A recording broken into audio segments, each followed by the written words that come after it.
but now I'm hooked. Now I've seen a wolf, and I want one even more than ever. So talking with Pete, we decided that I should come back in a couple of weeks. I had an opening in my schedule. So I did. I came back 2 weeks later, again with my dart and crossbow in hand. That was my dream. That was my goal, to shoot one with that crossbow. I go back to that same blind I started out in. This time, I'm hunting over a moose carcass. The Indians up there had shot a moose, taken the hindquarters off, and left it to lay. So Pete and his dad grabbed it legally and brought it in to use it for bait. And the good thing about this wolf carcass is it was moved closer to me. This time it was 34 yards from the blind. Perfect. 3 hours after dawn, I'm looking off into the bush, and boom, here comes a wolf.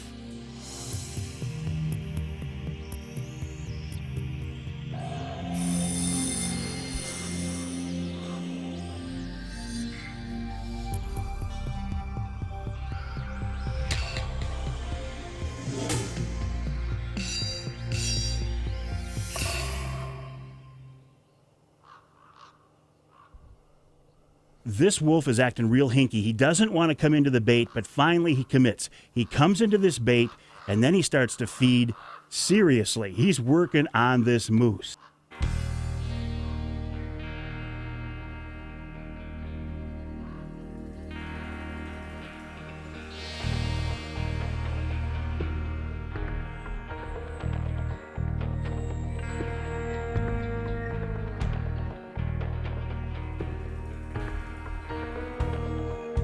I'm getting a good look at this animal. After all, he's only 34 yards away.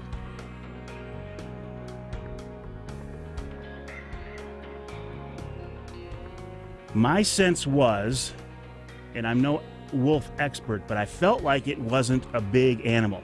Not that that was a criteria for me to shoot him, but a combination of, he didn't look like he was real big, looked like it was a little bit scruffy, and it was only my first morning back in the blind. I mean, only been there 3 hours. I'm thinking, well, if they're this active on this trip, maybe I should hold out for one of those black wolves that I know are hitting this bait.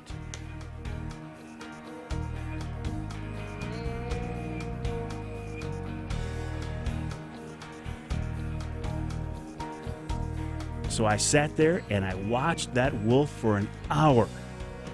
He gave me a dozen different shots, and I let him go.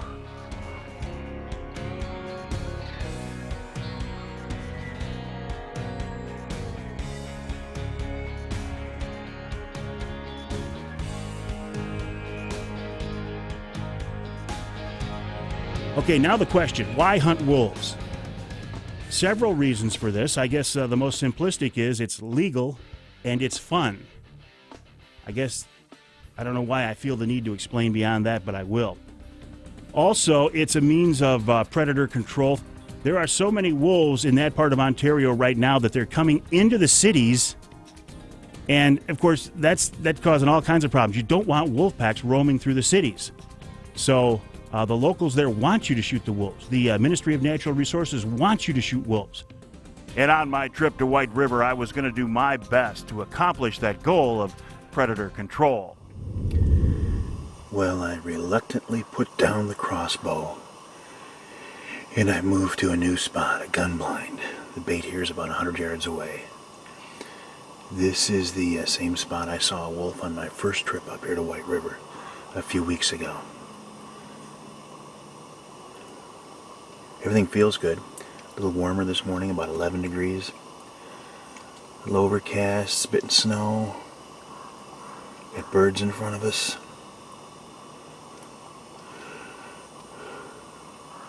Should work. I'm in that blind, scanning the ice. About 10 o'clock.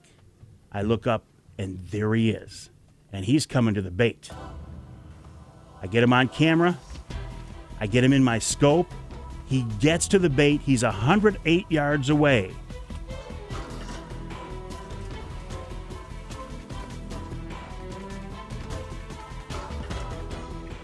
I put the crosshairs just behind his shoulder.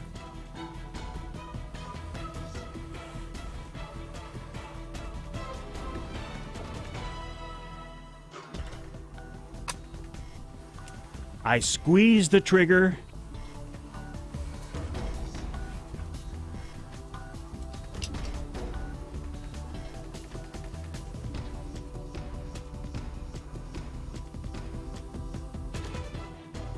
Click. Nothing. The wolf now is 108 yards away. He hears that click, turns around and started to leave. I managed to pan the camera over, rack in another round, get the crosshairs behind his shoulder once again, squeeze the trigger. This time, boom, wolf goes down.